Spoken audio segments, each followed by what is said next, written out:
Good morning student. Last class में हमने बेटा इक्वेशन ऑफ मोशन का जो डेरिवेशन था यूजिंग ग्राफिकल मेथड वो हमने डिस्कस कर लिया था, और हमने 3 इक्वेशन ऑफ मोशन जो हम जनरली मोशन के अंदर पढ़ते हैं तो वो हमने फाइंड आउट कर ली थी। ठीक है, तीनों इक्वेशन ऑफ मोशन हमने फाइंड आउट कर ली थी, तीनों बहुत आसान थी। और वो मैं एक बार लिख के बता देता हूँ कि फर्स्ट इक्वेशन ऑफ मोशन आपने लिखी थी v equals to u plus at। ये जो इक्वेशन थी वो वेलोसिटी एक्सेलरेशन और टाइम में रिलेशन था, वेलोसिटी एक्सेलरेशन और टाइम में रिलेशन था। v आपकी फाइनल वेलोसिटी हुआ करती थी, u initial velocity, a acceleration और t instant time. Second equation जो आपने लिखी थी s equals to ut plus half at square, ut plus half at square. इसमें डिस्प्लेसमेंट या डिस्टेंस, वेलोसिटी, एक्सेलरेशन, टाइम में रिलेशन है, तो डिस्प्लेसमेंट की बात करें तो हम सेकंड इक्वेशन ऑफ मोशन काम में लेंगे। ऐसे ही अगर हम थर्ड इक्वेशन की बात करें तो वो कुछ इस तरह की थी, v square equals to u square plus 2as, equation number third. ये अपने पास 3 इक्वेशन। इस वाली इक्वेशन में ये जो इक्वेशन है वो टाइम पे डिपेंड नहीं कर रही, वेलोसिटी एक्सेलरेशन और डिस्प्लेसमेंट में रिलेशन है, वेलोसिटी एक्सेलरेशन और डिस्प्लेसमेंट के बीच रिलेशन अगर विदाउट टाइम हमें कैलकुलेट करना है तो ये इक्वेशन काम में लेनी होगी। ये थर्ड इक्वेशन ऑफ मोशन है, ठीक है ना। अब हम इन तीनों इक्वेशन ऑफ मोशन को न्यूमेरिकल में कैसे यूज करेंगे वो भी हम डिस्कस करेंगे। उससे पहले मैं एक छोटा सा टॉपिक और डिस्कस कर लेता हूँ, फ्री फॉल। फ्री फॉल का मीनिंग क्या होता है? फ्री फॉल का मीनिंग, अगर हम किसी ऑब्जेक्ट को अर्थ की सरफेस पे या अर्थ की सरफेस से कुछ हाइट से हम छोड़ें ऐसे, तो वो नीचे की ओर आती है, वो नीचे की तरफ ही गिरती है, इसे हम फ्री फॉल बोलते हैं। Due to gravitational force of earth या due to gravity of earth object आपका नीचे की तरफ ही आता है, ठीक है। तो उस कंडीशन में, एक फ्री फॉल वाली कंडीशन में आपके पास ये जो इक्वेशन ऑफ मोशन है वो क्या होंगी? तो मैं इसको ऐसे समझ लेता हूँ कि सपोज आपकी ये अर्थ की सरफेस है और अर्थ की सरफेस से आप h हाइट से, कितनी हाइट से? h हाइट से किसी ऑब्जेक्ट को नीचे की ओर गिरा रहे हो। h हाइट से आपका ऑब्जेक्ट जो है वो नीचे की ओर आ रहा है, ठीक है ना। कितनी हाइट से गिराया आपने उसको? h हाइट से। एक m मास की ऑब्जेक्ट है, कोई भी बॉल समझ लो, इसका मास स्मॉल m है, उसको आपने नीचे की ओर गिराया। जैसे ही वो ऑब्जेक्ट नीचे की ओर आएगा तो मैंने बोला कि वहाँ फाइनल कंडीशन में उसकी वेलोसिटी भी हो जाती है। इनिशियल कंडीशन में जब हम उसको गिराने वाले थे उस कंडीशन में उसकी वेलोसिटी 0 थी। इनिशियल केस में जो वेलोसिटी है वो 0 रखी आपने, u इक्वल्स टू 0। ऑब्जेक्ट आपके हाथ में है, जैसे आप फ्री फॉल करेंगे उससे पहले वाली कंडीशन में वेलोसिटी 0 है और फाइनल वेलोसिटी आपकी क्या हो गई बेटा? v हो गई। फाइनल वेलोसिटी क्या हो गई? v। आप कितनी हाइट से गिरा रहे हो? h हाइट से। अब ध्यान से देखो, जब हम किसी ऑब्जेक्ट को h हाइट से नीचे गिराते हैं तो नीचे की ओर फोर्स लगता है, तो एक्सेलरेशन भी नीचे की ओर होना चाहिए। तो वो एक्सेलरेशन जो है उसको हम बोलते हैं ग्रेविटेशनल एक्सेलरेशन। एक्सेलरेशन जो होता है उसको हम बोलते हैं ग्रेविटेशनल एक्सेलरेशन, और उसकी जो वैल्यू होती है वो -g, मतलब नीचे की तरफ है तो -g से हम उसको डिनोट करते हैं। तो जो एक्सेलरेशन होगा वो क्या होगा बेटा? -g मीटर पर सेकंड स्क्वायर, -g मीटर पर सेकंड स्क्वायर इसकी यूनिट होती है, जिसकी वैल्यू फिक्स होती है 9.8 मीटर पर सेकंड स्क्वायर। g जो है एक्सेलरेशन ड्यू टू ग्रेविटी हमेशा फिक्स होता है 9.8 मीटर पर सेकंड स्क्वायर। हम इसको डिस्कस कर लेंगे जब हम ग्रेविटेशनल वाला चैप्टर करेंगे। तो अब ध्यान से देखो, इस कॉन्सेप्ट के हिसाब से फ्री फॉल वाला कॉन्सेप्ट में हमने क्या क्या सीखा। जब फ्री फॉल करेंगे हम किसी ऑब्जेक्ट को तो इनिशियल वेलोसिटी 0 होगी, फाइनल वेलोसिटी हम v कंसिडर कर लेंगे। कितनी हाइट से गिरा रहे हैं वो हमारा डिस्प्लेसमेंट या डिस्टेंस हो जाएगी, हाइट। और a जो है वो आपका क्या होगा बेटा? -g। a की वैल्यू क्या होगी? -g।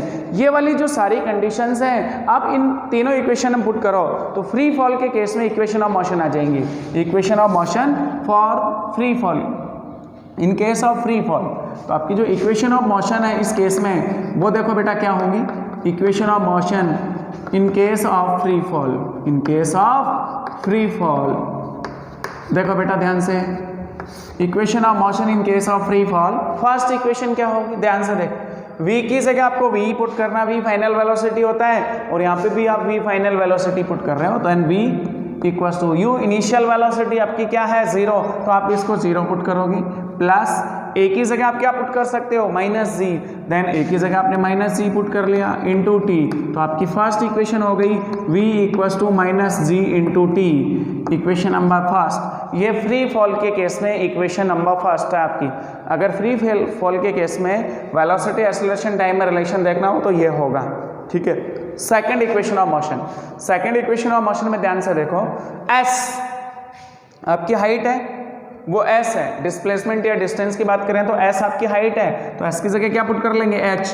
चाहे तो हम इसको s भी कंसिडर कर सकते हैं, चाहे तो हम इसको s भी कंसिडर कर सकते हैं। तो आपने s की जगह h पुट कर लिया, देन u आपका पहले से ही 0 है, इनिशियल वेलोसिटी आप 0 लेके चल रहे हो, 0 into t plus half of a की जगह आप क्या पुट करोगे minus g into t square. तो आपके पास इक्वेशन आ गई h equal to half G T square, half G T square, h equal to minus का half of g T square, ये वाला माइनस प्लस मल्टीप्लाई होके यहाँ माइनस आ जाएगा। तो h जो है वो आपका minus half of g into t square. ठीक है, इस तरह से आप इसको डिस्कस करोगे। ऐसे ही आप देखो third equation of motion, sorry ये सेकंड इक्वेशन ऑफ मोशन आ गई आपके पास। ऐसे ध्यान से देखो third equation of motion, V square equal to U square plus 2as, V square equal to U square plus 2as। ठीक है ना, तो v आपकी फाइनल वेलोसिटी v थी। एक चीज़ थोड़ी सी हम कंफ्यूजन देखेंगे इसमें क्या है, u आपकी इनिशियल वेलोसिटी 0 थी प्लस 2a क्या है आपका माइनस जी इंटू एस की जगह आप क्या पुट करोगे h, तो V square equal to minus 2gh। अब इन तीनों इक्वेशन को ध्यान से देखो, इसमें कुछ गड़बड़ हुई है हमसे डायरेक्शन वाली। अगर मैग्नीट्यूड की बात करें तो हम जनरल ऐसे लिख लेते हैं, बट अगर डायरेक्शन के साथ देखें तो देखो फर्स्ट इक्वेशन में वेलोसिटी डायरेक्शन नीचे की तरफ, एक ही डायरेक्शन नीचे की तरफ, जब वेलोसिटी और एक्सेलरेशन दोनों सेम डायरेक्शन में है तो ये माइनस नहीं आएगा फर्स्ट इक्वेशन में। फर्स्ट इक्वेशन में क्या होगा, एक ही जगह आपको प्लस जी लेना होगा। वैसे हमें पता है कि अगर मैं डायरेक्शन के साथ देखूँ ए नीचे की तरफ तो माइनस जी लेना होता है, ए को अगर मैं नीचे की तरफ देखूं तो माइनस जी लेना होता है। बट ध्यान से देखो सारी चीज़ें, आपके पास वी भी नीचे की तरफ है, ए भी नीचे की तरफ है, और जो हाइट है वो भी नीचे की तरफ है, मतलब तीनों की डायरेक्शन सेम है। तीनों की डायरेक्शन सेम है तो या तो तीनों को माइनस लेके चलो, या फिर एक पर्टिकुलर वैल्यू को माइनस नहीं ले सकते। जैसे आपने v को तो प्लस में कंसिडर किया सब जगह, h को भी प्लस कंसिडर किया जब फ्री फॉल है, और a को आप माइनस कंसिडर कर रहे हो तो ये गलत हो सकता है। या तो तीनों को माइनस कंसिडर करो या फिर तीनों को प्लस। तो ये जो इक्वेशन है ना, इन तीनों में प्लस ही आएगा। v equal two plus G T, ये भी आपका प्लस हो जाएगा और ये भी आपका प्लस हो जाएगा। तो ये इक्वेशंस होंगी, v equal to ji T, H equal to half G T square और v square equal to 2gh। ये तीनों equation of motion in case of free fall हमने फाइंड आउट करी। हमसे जो मिस्टेक हुई, या मैं जो आपको बता रहा हूँ उसमें आपने बोला a इक्वल टू माइनस जी, पक्का हम फ्री फॉल के केस में माइनस जी लेते, नीचे की डायरेक्शन में माइनस जी होता है। बट ध्यान से देखो तो फाइनल वेलोसिटी भी नीचे की तरफ ही है। h की बात करें तो ऊपर से नीचे की तरफ, तो h भी आपका नेगेटिव है। या तो इन सबको माइनस में लेकर फिर सॉल्व करो तो यही आएंगे, या फिर आप किसी एक को माइनस नहीं ले सकते। जैसे आपने केवल इसको माइनस लिखा तो वो गलत था, तो इस केस में आप इसको भी प्लस ही लेके चलोगे। तो इस तरह से first equation of motion v equal to ji t, second equation of motion half G T square h equal to, and third equation equal to जो है वो v square equal to 2gh। देखो हम एक जनरल एग्जाम्पल की बात करते हैं कि सपोज h हाइट से किसी ऑब्जेक्ट को आपने फ्री फॉल किया, कितनी हाइट से, h हाइट से, h इक्वल टू था, मैंने कंसिडर कर लिया 10 मीटर। 10 मीटर हाइट से किसी ऑब्जेक्ट को नीचे गिराया, 10 मीटर की हाइट से किसी ऑब्जेक्ट को आपने नीचे की तरफ गिराया, बताओ उसकी फाइनल वेलोसिटी क्या होगी। क्वेश्चन यह है कि 10 मीटर की हाइट से किसी ऑब्जेक्ट को आपने फ्री फॉल किया, 10 मीटर की हाइट से किसी ऑब्जेक्ट को फ्री फॉल किया, तो उसकी फाइनल स्पीड क्या होनी चाहिए, फाइनल वेलोसिटी क्या होनी चाहिए। कौन सी इक्वेशन काम में लोगे भाई, इसमें केवल h गिवन आपको 10 मीटर, g आपको पता होता है 9.8 या 10 मीटर पर सेकंड स्क्वायर, तो इससे हम फाइनल वेलोसिटी पता कर सकते हैं। थर्ड इक्वेशन ऑफ मोशन आप ये भी सोच सकते हो, v equal to ji t, इसमें फाइनल वेलोसिटी पूछी है, g आपको पता है बट t नहीं पता। अगर क्वेश्चन में ये होता है कि भाई इतनी हाइट से इतने टाइम में नीचे आ रही है, तब आप फर्स्ट इक्वेशन ऑफ मोशन सोच सकते थे, ठीक है ना।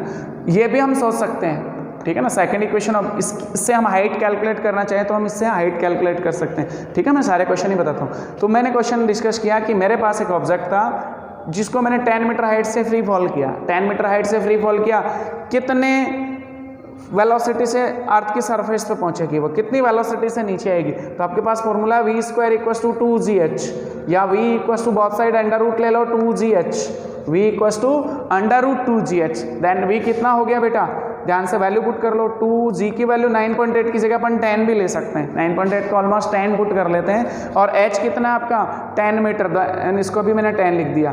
अब क्या हो गया अंदर, v equal to under root 200, और अंडर रूट 200 को मैं या तो रूट 2 अलग लिख लूँ और 100 का अंडर रूट कितना हो जाएगा 10, तो 10√2 मीटर पर सेकेंड। इतनी वेलोसिटी से ऑब्जेक्ट नीचे आया, इतनी वेलोसिटी से ऑब्जेक्ट नीचे आया, v = 10√2 मीटर पर सेकेंड, ठीक है ना। इसी क्वेश्चन में ये पूछ लिया होता आपसे कि कितने टाइम में नीचे आएगा। 10 मीटर हाइट से नीचे गिराया आपने, फ्री फॉल किया, तो कितने टाइम में वो नीचे पहुंचेगा, जनरल क्वेश्चन है। तो अब आप ऐसे सोचो कि भाई कौन सी इक्वेशन काम में लूँ, मेरे पास तीनों इक्वेशन लिखी हुई है, v = gt, h = ½ gt², v² = 2gh।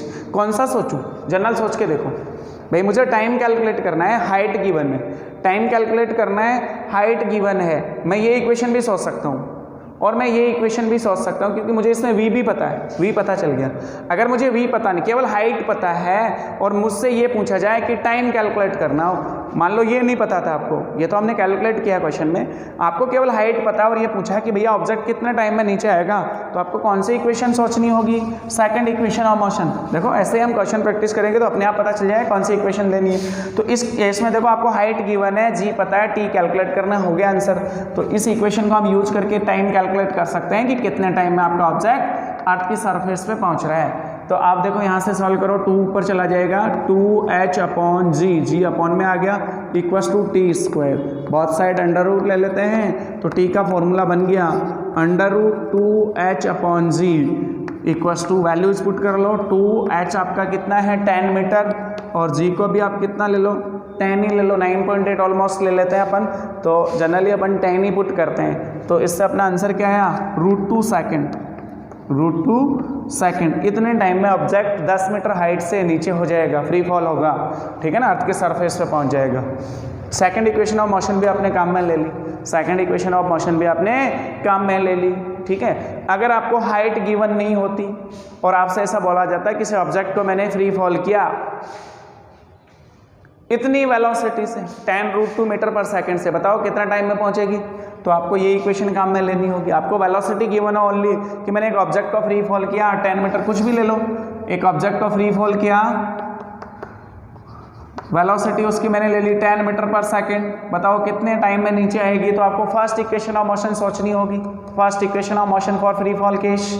तो इस केस में आपको ये 10 गिवन है, ये आपको 10 t अपने आप कैलकुलेट हो जाएगा। v = कौन सा फॉर्मूला यूज करेंगे, gt। v आपको गिवन था 10, g की वैल्यू 10 इंटू t आपको सॉल्व करना है, t कितना आ गया बेटा 1 सेकंड। 1 सेकंड में ऑब्जेक्ट नीचे आ जाएगा अर्थ की सरफेस पे, कितने सेकंड में आ जाएगा, 1 सेकंड में। तो क्या फ्री फॉल का कुछ कॉन्सेप्ट आपके दिमाग में आया। देखो मैंने डायरेक्शन की अभी ज़्यादा बातें नहीं करी और इस टॉपिक को मैंने ज़्यादा डिस्कस नहीं किया, मैंने डायरेक्शन की बात नहीं करी, क्योंकि डायरेक्शन जब बढ़ेंगे हम जब वेक्टर बहुत अच्छे से कर लेंगे, ठीक है ना। तो मैंने केवल 9th क्लास में जो बेसिक चीज़ें थी वो आपको एक्सप्लेन करके बताई कि 9th क्लास में जो हम बेसिक पढ़ते हैं, जो चैप्टर था अपना मोशन, उसमें हमने स्टार्टिंग में कुछ इंपॉर्टेंट डेफिनेशंस पढ़ी, distance, displacement, speed, velocity, acceleration. उसके बाद हमने इक्वेशन ऑफ मोशन करी थी, उसके बाद हमने equation of motion in case of free fall भी देखी थी, तो वो भी हमने डिस्कस कर लिया, ठीक है ना। वो भी ईजी था, आसानी से हमने डिस्कस कर लिया और ज़्यादा नहीं था। इसमें न्यूमेरिकल्स हम और कर लेंगे, न्यूमेरिकल्स हम और सोचेंगे, ठीक है ना। न्यूमेरिकल्स तो हम और देखेंगे आगे धीरे धीरे, छोटे छोटे क्वेश्चन कि इन इक्वेशन ऑफ मोशंस का हम कैसे यूज करते हैं, ठीक है। अब उसके बाद हम एक छोटा सा टॉपिक और डिस्कस कर लेते हैं, NLM, Newton's law of motion भी था आपके 9th क्लास में थोड़ा सा। Newton's law of motion, Newton ने कुछ लॉ दिए थे मोशन से रिलेटेड, तो वो बहुत आसान थे।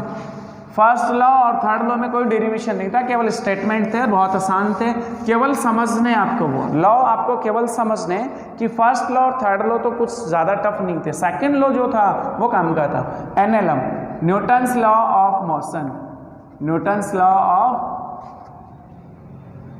Motion, Newton's law of motion, first law.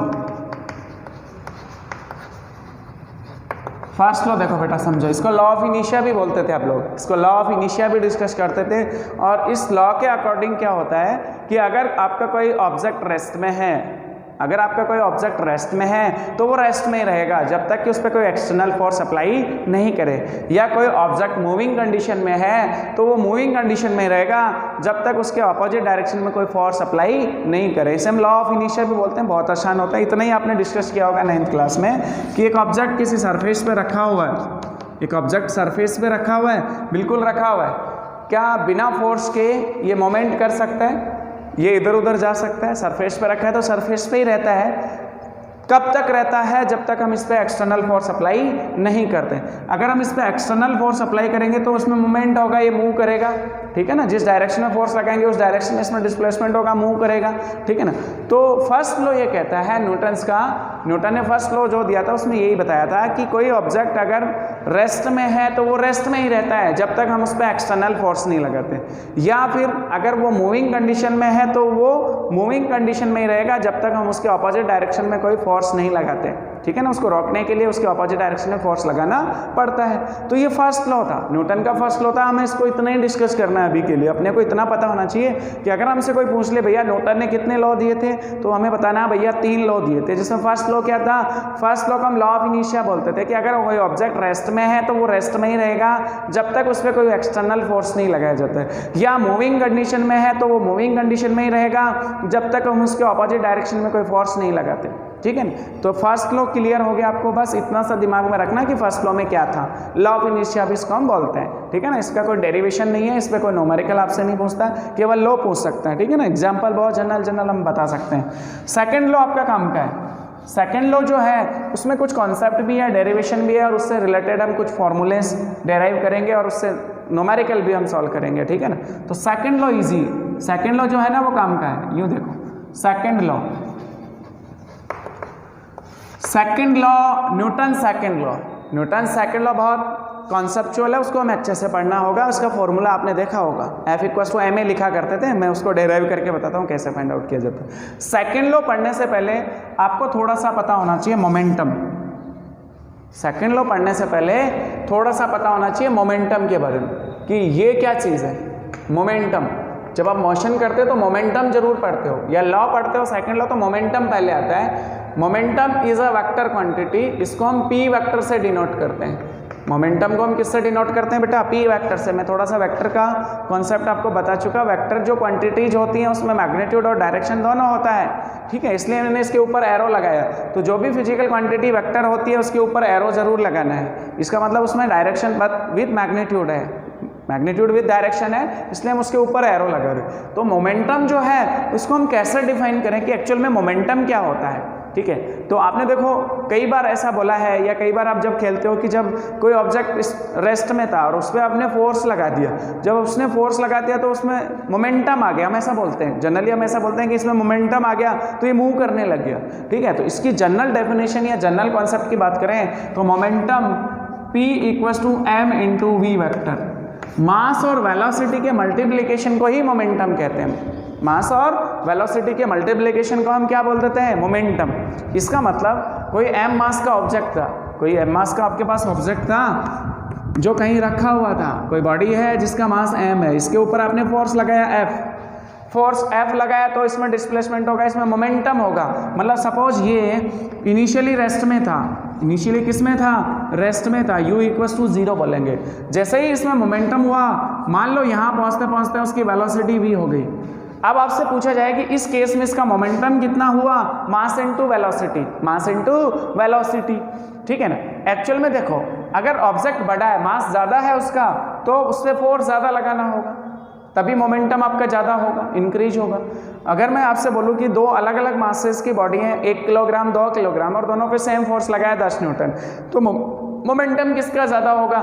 जिसका फोर्स या जिसका मास ज़्यादा होगा उसका मोमेंटम ज़्यादा होना चाहिए? नहीं, उस पर डिपेंड करेगा कि वेलोसिटी क्या है, मतलब दोनों क्वांटिटीज़ पे डिपेंड करेगा। भाई ज़्यादा मास है तो ज़्यादा फोर्स लगाना होगा, तब उस पर मोमेंटम ज़्यादा होगा, ठीक है ना। वेलोसिटी भी आपकी उसी हिसाब से, या तो एक चीज़ कांस्टेंट रखेंगे हम इसमें, ठीक है ना। तो हम डिस्कस करेंगे कि भाई m मास का ऑब्जेक्ट था, इनिशियली रेस्ट में था, जब फोर्स लगाया तो यहाँ पहुँच गया, डिस्प्लेसमेंट हुआ, वेलोसिटी भी हो गई। इसका मतलब इस केस में मोमेंटम कितना हो गया इसका? mv। मोमेंटम कितना हो गया? mv, मास इनटू वेलोसिटी। इस केस में अगर रेस्ट में है तो मोमेंटम कितना है? 0। अगर कोई ऑब्जेक्ट रेस्ट में होता है तो उसका मोमेंटम कितना होता है? 0, क्योंकि वेलोसिटी 0 है, तो यहाँ पे मोमेंटम कितना है? 0। इस केस में मोमेंटम 0 है, यहाँ पे मोमेंटम जो है इसको p1 से डिनोट करूँ, वो mv हो गया। मोमेंटम वेक्टर क्वांटिटी है तो डायरेक्शन पे भी डिपेंड करता है, मतलब ये जो है वो डायरेक्शन भी मैटर करती है इसमें। जिधर वेलोसिटी होती है उसी डायरेक्शन में मोमेंटम होता है, जिधर वेलोसिटी होती है उसी डायरेक्शन में आपने फोर्स लगाया, फोर्स की डायरेक्शन में डिस्प्लेसमेंट, तो ऑब्जेक्ट उधर ही मूव करता है जिधर फोर्स लगाते हो, जिधर आप फोर्स लगाते हो उधर ही ऑब्जेक्ट मूव करता है। इसका मतलब मोमेंटम भी उसी डायरेक्शन में होगा, मोमेंटम भी उसी डायरेक्शन में होगा। ऐसा थोड़ी है कि मोमेंटम अलग डायरेक्शन में होगा। तो जिस डायरेक्शन में वेलोसिटी होगी उसी डायरेक्शन में आपका मोमेंटम होता है। तो क्या मोमेंटम वाला कॉन्सेप्ट आपको क्लियर हो गया? मोमेंटम एक वेक्टर क्वांटिटी होती है और ये इसकी वैल्यू ऑब्जेक्ट के मास और वेलोसिटी दोनों पे डिपेंड करती है, या हम ऐसा बोले कि उसमें हम फोर्स कितना अप्लाई कर रहे हैं। एक्चुअल में जो फोर्स है वो हम कितना अप्लाई कर रहे हैं, मेन तो उसी पे डिपेंड करता है। मोमेंटम जो है वो फोर्स पे डिपेंड करता है कि भैया आपने उस पर फोर्स कितना लगाया, ठीक है ना, कितना फोर्स लगाया उस हिसाब से उसमें मोमेंटम होगा, ठीक है ना। तो एक्चुअल में तो फोर्स पे डिपेंड करती है। मास और वेलोसिटी तो उसकी बात की बात है कि ऑब्जेक्ट का मास है उसके हिसाब से हमें फोर्स लगाना होता है, ठीक है ना। भाई जनरल बात करें कि मेरे पास 1 किलोग्राम का या कोई भी जैसे टेबल है, उसको मैं इजीली कम फोर्स से भी मूव करा सकता हूँ। अगर मुझे इस वॉल को मोमेंटम देना है तो क्या मुझे इस पर बहुत सारा फोर्स लगाना होगा? इस वॉल को हटाने के लिए मुझे बहुत सारा फोर्स देना होगा। तो ठीक है, अगर ये वॉल में मैं फोर्स लगा रहा हूँ, मैं फोर्स अप्लाई कर रहा हूँ, वॉल हिल ही नहीं रही, इसका मतलब इसका मोमेंटम क्या है बेटा? 0। इसका मोमेंटम क्या हुआ? 0। और अगर किसी ऑब्जेक्ट पे आपने फोर्स लगाया, वो मूव करने लग जाती है, तो उसका मतलब उसके अंदर मोमेंटम आ गया, उसके अंदर मोमेंटम होता है और उसकी डायरेक्शन में होता है जिधर वेलोसिटी, जिधर वो मूव कर रहा होता है, ठीक है। तो ये जनरल चीज़ें आपको अच्छे से क्लियर होगी मोमेंटम। अब हम सेकंड लॉ पे आते हैं। सेकंड लॉ बोलता है rate of change of momentum, rate of change of momentum is called is equal to rate of change of momentum. Law है ना, डेफिनेशन थोड़ी देनी है। Rate of change of momentum is equal to applied force,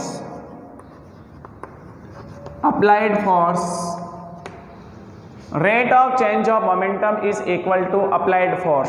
second law बोलता है किसी object के जो rate of change of momentum है, rate of change of momentum of an object is equal to applied force of an object is equal to applied force. Rate of change of momentum of an object is equal to applied force. ये statement था किसका? Second law का। इसका मतलब F equals to rate of change of momentum, उसको लिखा जाएगा dp upon dt। थोड़ा सा डिफ्रेंशिएशन जो अभी तक पढ़ा ही नहीं है, 9th क्लास में केवल लिखते थे फॉर्मूला, इसको delta p upon delta t भी लिखा होगा, इसको आपने delta p upon delta t भी लिखा होगा। आप कंफ्यूज मत होना बेटा, थोड़ा सा कॉन्सेप्ट आ गया यहाँ पे। dp अपॉन dt मैंने केवल मैग्नीट्यूड लिखा है, डायरेक्शन लिखूंगा तो वेक्टर लगा दूंगा, ऐसे लगा सकते हैं। p क्या है? मोमेंटम। dp अपॉन dt क्या है? Rate of change of momentum. Time के अकॉर्डिंग मोमेंटम चेंज होता है, टाइम के अकॉर्डिंग मोमेंटम चेंज को dp अपॉन dt लिखा जाता है। Rate of change of momentum का मतलब हुआ कि अगर किसी ऑब्जेक्ट पे हम फोर्स लगा रहे हैं, ठीक है, तो फोर्स लगाने से उसमें मोमेंटम होगा, और जैसे जैसे हम उसकी वैल्यू इंक्रीज करेंगे, जैसे जैसे टाइम इंक्रीज होगा, मोमेंटम भी चेंज होगा, ठीक है ना। तो rate of change of momentum is equal to applied force. मतलब ये जो वैल्यू है वो किस पे डिपेंड करेगी? फोर्स पे। मान लो कि आपने एक ऑब्जेक्ट जिसका मास स्मॉल m था, इनिशियली वो रेस्ट में था, u equal to 0 force apply किया तो इसमें मोमेंटम आया, ये मूव करने लगा। तो इसमें जो टाइम के अकॉर्डिंग मोमेंटम वेरी कर रहा है, टाइम के अकॉर्डिंग मोमेंटम जो चेंज हो रहा है वो किस पे डिपेंड करेगा? f पे। अगर मैं फोर्स कम कर दूंगा तो रेट ऑफ मोमेंटम जो है वो डिक्रीज हो जाएगा, अगर मैं फोर्स इंक्रीज करूंगा तो रेट ऑफ मोमेंटम जो है वो इंक्रीज हो जाएगा। मतलब मेन जो है एक्चुअल में rate of change of momentum जो है वो किस पे डिपेंड कर रहा है? अप्लाइड फोर्स पे। अगर हम फोर्स ज़्यादा अप्लाई करेंगे तो मोमेंटम ज़्यादा होगा, ठीक है ना, rate of change of momentum increase होगी। और अगर हम फोर्स डिक्रीज करेंगे, फोर्स कम अप्लाई करेंगे तो rate of change of momentum decrease होगी। इसका मतलब ये जो वैल्यू है वो किस पे डिपेंड करती है? फोर्स पे। किस पे डिपेंड करती है बेटा? फोर्स पे। इसका मतलब फोर्स इंपॉर्टेंट है। न्यूटन्स लॉ ऑफ मोशन में फोर्स ही डिफाइन किया, उसने फोर्स के बारे में ही बताया सब कुछ। इसका मतलब जो मोमेंटम है, rate of change of momentum जो है वो अप्लाइड फोर्स पे डिपेंड करता है, अप्लाइड फोर्स पे डिपेंड करता है। देखो ये फॉर्मूला है न्यूटन सेकंड लॉ का, और यही न्यूटन सेकंड लॉ का स्टेटमेंट होता है। अब हम p का फॉर्मूला जानते हैं, mass into velocity. p vector क्या होता है? Since p vector equals to mass into velocity, हमने ऐसा मान लिया कि जो मास और वेलोसिटी का मल्टीप्लिकेशन है वही मोमेंटम, और ये फॉर्मूला होता है, फिक्स है। अगर मैं इसको यहाँ पुट करता हूँ देन f वेक्टर कितना आया आपके पास? d by D T. p vector की जगह वैल्यू पुट कर लो mv वेक्टर, देखो अभी डिफरेंशिएशन आपने डिस्कस नहीं किया, इसलिए इससे आप कंफ्यूज मत होना, ये वाली चीज़ मैं बहुत अच्छे से एक्सप्लेन करूँगा। अगर आपकी बॉडी का मास, हम जिस बॉडी पे या जिस ऑब्जेक्ट पे फोर्स लगा रहे हैं उसका मास कांस्टेंट हो, और वो तो एक्चुअल में कांस्टेंट ही होता है, मास थोड़ी वेरी कराएंगे यहाँ पे, मास तो हमारा क्या है, कांस्टेंट। ये वैल्यू कांस्टेंट है, तो कांस्टेंट वाली जो वैल्यू है वो हमेशा डिफरेंशिएशन से पहले लिखी जाती है। If m is constant then f vector equals to m dv upon dt। और ध्यान से सुन बेटा, dv upon dt तो हमने पढ़ लिया। Rate of change of velocity is called acceleration, a vector से डिनोट करते हैं, since dv vector upon dt equals to a vector, ये तो एक्सेलरेशन होता है। Rate of change of velocity, rate of change of velocity is called acceleration of an object. अगर किसी object की वेलोसिटी में टाइम के अकॉर्डिंग वेरी करता है, वेलोसिटी जो है वो टाइम के अकॉर्डिंग वेरी करती है, तो उसे हम बोलते हैं एक्सेलरेशन, ठीक है ना। स्पीड चेंज होने या वेलोसिटी इंक्रीज होने को ही तो हम एक्सेलरेशन बोलते हैं, कि एक्सेलरेशन है उसमें टाइम के अकॉर्डिंग वेलोसिटी चेंज हो रही है। तो इस dv अपॉन dt को क्या लिखा जाता है बेटा, a vector, then f vector equals to, formula आ गया आपके पास, m a vector, f equals to m a. Generally अगर मैग्नीट्यूड की फॉर्म में लिखना हो तो अपन लिखते हैं f equals to m a. Actual में कुछ बच्चे हैं ना, कुछ लोग इसको सेकंड लॉ बोलते हैं, f equals to m a को सेकंड लॉ बोलते हैं, और जनरली याद ऐसे ही रखते हैं, f equals to m a Newton second law से आया, न्यूटन सेकंड लॉ से आया, न कि न्यूटन सेकंड लॉ है। न्यूटन सेकंड लॉ तो यही है, यही चीज़ है। न्यूटन सेकंड लॉ तो f equals to d p upon d t को ही बोलेंगे। इस स्टेटमेंट के बाद ये लिखा जाएगा, यहाँ तक आपका न्यूटन सेकंड लॉ है। इससे हमने एक फॉर्मूला फोर्स मास और एक्सेलरेशन में रिलेशन पता कर लिया। फोर्स मास और एक्सेलरेशन में एक रिलेशन जो है वो हमने पता कर लिया। अगर मुझे एक्सेलरेशन पता करना हो तो एक्सेलरेशन का फॉर्मूला होगा a equals to f by m, m को अपॉन में ले आएंगे तो ये फॉर्मूला आ जाएगा, ठीक है ना। अब इसमें देखो बहुत सारी क्वेश्चंस, बहुत सारा न्यूमेरिकल हम डिस्कस करेंगे कि किसी ऑब्जेक्ट का मास गिवन है, उस पर फोर्स गिवन है, एक्सेलरेशन पूछा है तो फॉर्मूला यूज कर सकते हैं, ठीक है ना। अगर इनमें से एक्सेलरेशन पता है, मास पता है तो हम फोर्स पता कर सकते हैं, एक्सेलरेशन पता है, फोर्स पता है तो हम मास कैलकुलेट कर सकते हैं। ये न्यूटन सेकंड लॉ होता है। ये हमारा क्या होता है बेटा, न्यूटन सेकंड लॉ। क्या समझ में आ गया कॉन्सेप्ट न्यूटन सेकंड लॉ का? बहुत ईजी था। आपको कॉन्सेप्ट ध्यान में रखना है कि एक्चुअल में न्यूटन सेकंड लॉ में हम क्या पढ़ते हैं, rate of change of momentum, ठीक है ना। 9th क्लास वाला बेसिक बताया मैंने, ज़्यादा इसमें कुछ एक्सप्लेन नहीं किया है। ध्यान से देखो आगे। हम जनरल क्वेश्चंस की बात करें तो कई बार जैसे किसी ऑब्जेक्ट का मास गिवन है, किसी ऑब्जेक्ट का मास गिवन है, देखो मैं बताता हूँ, थोड़ा सा कॉन्सेप्ट बताता हूँ, बाकी और पढ़ेंगे हम फोर्स का। ये हमने अर्थ की सरफेस बता दी कि एक हार्ड सरफेस है, उस पर m मास का ऑब्जेक्ट, मैंने बोला 5 kg का ऑब्जेक्ट रखा हुआ है, इस पर हमने फोर्स लगाया 10 न्यूटन। फोर्स कितना लगाया? आपसे क्वेश्चन पूछा जाएगा, आपने फोर्स लगाया 10 न्यूटन, ऐसे 5 kg का ऑब्जेक्ट है, तो बताओ एक्सेलरेशन कितना होगा, एक्सेलरेशन कितना होगा। जनरल क्वेश्चन है भाई, फोर्स गिवन है, मास गिवन है, मुझे एक्सेलरेशन पूछा है, तो क्या मैं यही वाला फॉर्मूला यूज करूंगा? और किस डायरेक्शन में होगा? जिधर फोर्स लगा है उसी डायरेक्शन में एक्सेलरेशन होगा, ये ऑब्जेक्ट इधर ही जाएगा। तो एक्सेलरेशन मैं कैलकुलेट कर सकता हूँ a equals to f by m से। जनरल क्वेश्चन है, a इक्वल्स टू एफ की वैल्यू कितनी है, 10 न्यूटन, 10 न्यूटन, m कितना है, 5 kg, ऐसा यूनिट है न्यूटन kg। सीखेंगे हम सब चीज़ें। कितना आया बेटा, 2 मीटर पर सेकंड स्क्वायर। यूनिट डायमेंशन अभी हमने पढ़ी नहीं है, 9th क्लास के हिसाब से ही हम चल रहे हैं। क्या यही आंसर है? बिल्कुल सही है, 2 मीटर पर सेकंड स्क्वायर, ठीक है ना। मैं एक जनरल क्वेश्चन और डिस्कस करूं कि ऑब्जेक्ट वही है 5 kg का, इधर से कोई 10 न्यूटन फोर्स लगा रहा है और इस डायरेक्शन से भी कोई फोर्स लगा रहा है 20 न्यूटन। अब बताओ एक्सेलरेशन कितना होगा और किस डायरेक्शन में होगा। क्वेश्चन बहुत इजी है। 5 kg का ऑब्जेक्ट किसी हार्ड सरफेस पे रखा हुआ है और आपसे ये पूछा गया है कि भैया इस पे दो तरफ से, दो साइड से फोर्स लग रहे हैं, इधर से 10 न्यूटन फोर्स लग रहा है, इधर से 20 न्यूटन फोर्स लग रहा है। जनरल सोच के बताओ एक्सेलरेशन कितना होगा और किस डायरेक्शन में होगा।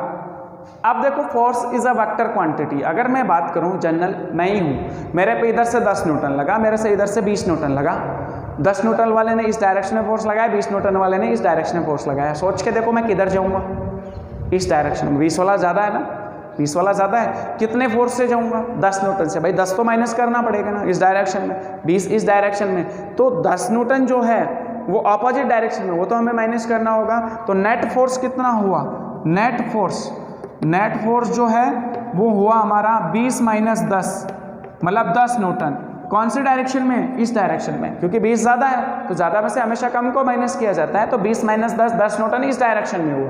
तो क्या एक्सेलरेशन भी इस डायरेक्शन में होगा? जिधर फोर्स ज़्यादा होगा तो मैं एक्चुअल में इधर जाऊँगा, तो मैं कितने एक्सेलरेशन से गया? मेरा वेट 5 kg है, मास कितना है? 5 kg। तो एक्सेलरेशन आ गया नेट फोर्स 10 न्यूटन, मास 5, 2 मीटर पर सेकेंड स्क्वायर। डायरेक्शन मुझे पता चल गई, इस बार ऑपोजिट है, इधर 20 न्यूटन इस डायरेक्शन में ज़्यादा फोर्स लग रहा है तो रिजल्टिंग फोर्स 10 न्यूटन इधर हुआ और मैं इस डायरेक्शन में ही एक्सेलरेट करूंगा, मैं इस डायरेक्शन में ही मूव करूंगा। कितने एक्सेलरेशन से? 2 मीटर पर सेकंड स्क्वायर से। बेटा कितने से जाऊंगा? 2 मीटर पर सेकंड स्क्वायर से। क्या न्यूटन सेकंड लॉ के कॉन्सेप्ट कुछ दिमाग में आने लगे? ठीक है ना, आपने 9th क्लास में कुछ इस तरह से ही सीखा होगा। थर्ड लॉ क्या कहता था बेटा? देखो थर्ड लॉ को बोलते थे हम action reaction pair. Action reaction pair मतलब किसी ऑब्जेक्ट पे अगर आप कोई फोर्स लगाते हो, ठीक है ना, जैसे हम गन और बुलेट वाला एग्जांपल समझेंगे, थर्ड लॉ में ज़्यादा भी नहीं जाएंगे हम। थर्ड लॉ क्या कहता है? Action reaction pair. अगर किसी ऑब्जेक्ट पे आपने फोर्स लगाया तो उसके अपोजिट डायरेक्शन में वो ऑब्जेक्ट भी उतना ही फोर्स लगाता है, उसको हम बोलते हैं एक्शन रिएक्शन पेयर। मैं इसको कई एग्जाम्पल से आपको एक्सप्लेन कर सकता हूँ। जैसे अपन जो दो चार्जेज के बीच फोर्स की बात करेंगे या हम बात करें एक्शन रिएक्शन पेयर के कई कॉन्सेप्ट हम सीखेंगे। जनरल एग्जांपल बताऊं कि इसी कॉन्सेप्ट से कि मान लो आपके पास एक m मास का ऑब्जेक्ट अर्थ की सरफेस पे रखा हुआ है, तो ये आप फर्स्ट लॉ में ऐसे बोलते हो कि ये रेस्ट में है, तो ये रेस्ट में ही रहेगा जब तक हम इस पर कोई एक्सटर्नल फोर्स नहीं लगाते। जब तक हम इस पर कोई एक्सटर्नल फोर्स नहीं लगाते तो ये रेस्ट में होता है, हम ऐसा बोलते हैं। तो देखो मैं इसको एक्शन रिएक्शन पेयर से भी ऐड करता हूँ या मैं उसको उससे कनेक्ट करता हूँ। इसमें तो कॉन्सेप्ट आ गया कि भाई फोर्स लगाते हैं मोमेंटम आया, सेकेंड लॉ। थर्ड लॉ में भी कुछ कॉन्सेप्ट वैसा ही है कि भाई ये रेस्ट में क्यों है। आपके दिमाग में क्वेश्चन आएगा कि ऑब्जेक्ट सरफेस पे रखा हुआ है, ये रेस्ट में क्यों है, ये मूव क्यों नहीं कर रहा। उसका कॉन्सेप्ट देखो, ये जो ऑब्जेक्ट है ना वो इस सरफेस पे, ये जो सरफेस है जिस पे भी रखा हुआ है, टेबल पे ब्लॉक रखा हुआ है, तो इस सरफेस पे नीचे की तरफ फोर्स लगाता है mg, जिसे ग्रेविटेशनल फोर्स बोलते हैं। कितना फोर्स लगाता है? हमेशा mg, नीचे की तरफ लगाता है। तो ये फोर्स नीचे की तरफ हुआ और किस पे लगाया? इस ऑब्जेक्ट ने, इस ब्लॉक ने फोर्स किस पे लगाया? इस वाली सरफेस पे। किस वाली सरफेस पे? इस वाली सरफेस पे। क्या ये सरफेस उतना ही फोर्स इस ब्लॉक पे ऊपर की तरफ लगा रही है, जिसे नॉर्मल फोर्स बोला जाता है, जिसकी वजह से ब्लॉक रेस्ट में है, स्टैटिक है, रुका हुआ है इसके ऊपर। कॉन्सेप्ट समझ में आ गया? नॉर्मल फोर्स भी हम डिस्कस करेंगे आगे वाली क्लासेस में। मैं जनरल बात पूछ रहा हूँ कि एक्शन रिएक्शन पेयर का मतलब जितना फोर्स इस ब्लॉक ने इस सरफेस पे लगाया, इस सरफेस ने उतना ही फोर्स इसके ऑपोजिट डायरेक्शन में लगाया, उतना ही फोर्स इस सरफेस ने इसके ऑपोजिट डायरेक्शन में लगाया, जिसकी वजह से तो ये रेस्ट में है। अब हम गन और बुलेट की बात करते हैं। जैसे गन से हम बुलेट फायर करते हैं तो बुलेट तो आगे की तरफ जाती है और गन जो है वो कंधे, हम उसको ऐसे देखते हैं, वो पीछे की तरफ झटका देती है। इसका मतलब जो है वो गन पे पीछे की तरफ फोर्स लग रहा है। तभी तो हम जब बुलेट फायर करते हैं तो गन को अपन यहाँ इस शोल्डर का यहाँ पे हम सपोर्ट देते हैं, ठीक है। तो गन और बुलेट वाले केस में ध्यान से देखो, जब हम गन से बुलेट फायर करते हैं तो बुलेट की डायरेक्शन मतलब गन पे, बुलेट पे जो गन ने फोर्स लगाया वो आगे की तरफ लगाया। अब बुलेट ने भी उस गन पे उतना ही फोर्स पीछे की तरफ लगाया होगा, उतना ही फोर्स पीछे की तरफ लगता है। और हम मोमेंटम कंजर्वेशन में इसको बहुत अच्छे से एक्सप्लेन कर लेंगे, ठीक है। तो ये हमारा थर्ड लॉ का कॉन्सेप्ट थोड़ा सा एक्शन रिएक्शन पेयर बोलते हैं। जैसे हम आगे जाके और डिस्कस करेंगे कि दो चार्जेस हैं Q1 Q2। जब आप इलेक्ट्रोस्टैटिक करोगे 12वीं क्लास में, दो चार्जेस Q1 Q2 कुछ डिस्टेंस पे रखे होते हैं। इसमें भी देखो एक्शन रिएक्शन पेयर होता है। Q1 जितना फोर्स Q2 पे लगाता है उतना ही फोर्स Q2 Q1 पे लगाता है, उतना ही Q2 Q1 पे लगाता है। मतलब जो इलेक्ट्रोस्टैटिक फोर्स है केवल एक चार्ज पे नहीं, दो चार्जेस की बात करें तो दोनों चार्जेस पे इक्वल फोर्स, मतलब Q1 ने जितना फोर्स Q2 पे लगाया उतना ही Q2 ने Q1 पे। इसको हम एक्शन रिएक्शन पेयर बोलते हैं, इसको हम थर्ड लॉ बोलते हैं, Newton's third law. Concept clear हो गया बेटा बहुत अच्छे से। तो इस तरह से हम एनएलएम डिस्कस कर लेते हैं। न्यूटन्स लॉ ऑफ मोशन बहुत आसान टॉपिक है और केवल बेसिक आपको पता होना चाहिए, बाकी डिटेल से तो हम चैप्टर में पढ़ेंगे। हमारा चैप्टर होगा 11th क्लास में, उसमें हम डिस्कस करेंगे। तो इस चैप्टर में जो मोशन वाला 9th क्लास का चैप्टर था उसमें आपने इक्वेशन ऑफ मोशन, उससे पहले बेसिक डेफिनेशंस, उसके बाद एनएलएम, इतना ही डिस्कस किया होगा, ठीक है ना। फ्री फॉल वाला टॉपिक था वो भी हमने डिस्कस कर लिया और बाकी चीज़ें तो हम आगे डिटेल से पढ़ेंगे। तो 9th क्लास का जो कॉन्सेप्ट, बेसिक जो कॉन्सेप्ट था वो आपको अच्छे से क्लियर हो गया। अब हम अगला जो क्लास होगी उसमें भी हम कुछ बेसिक ही डिस्कस करेंगे, ठीक है बेटा। Thank you.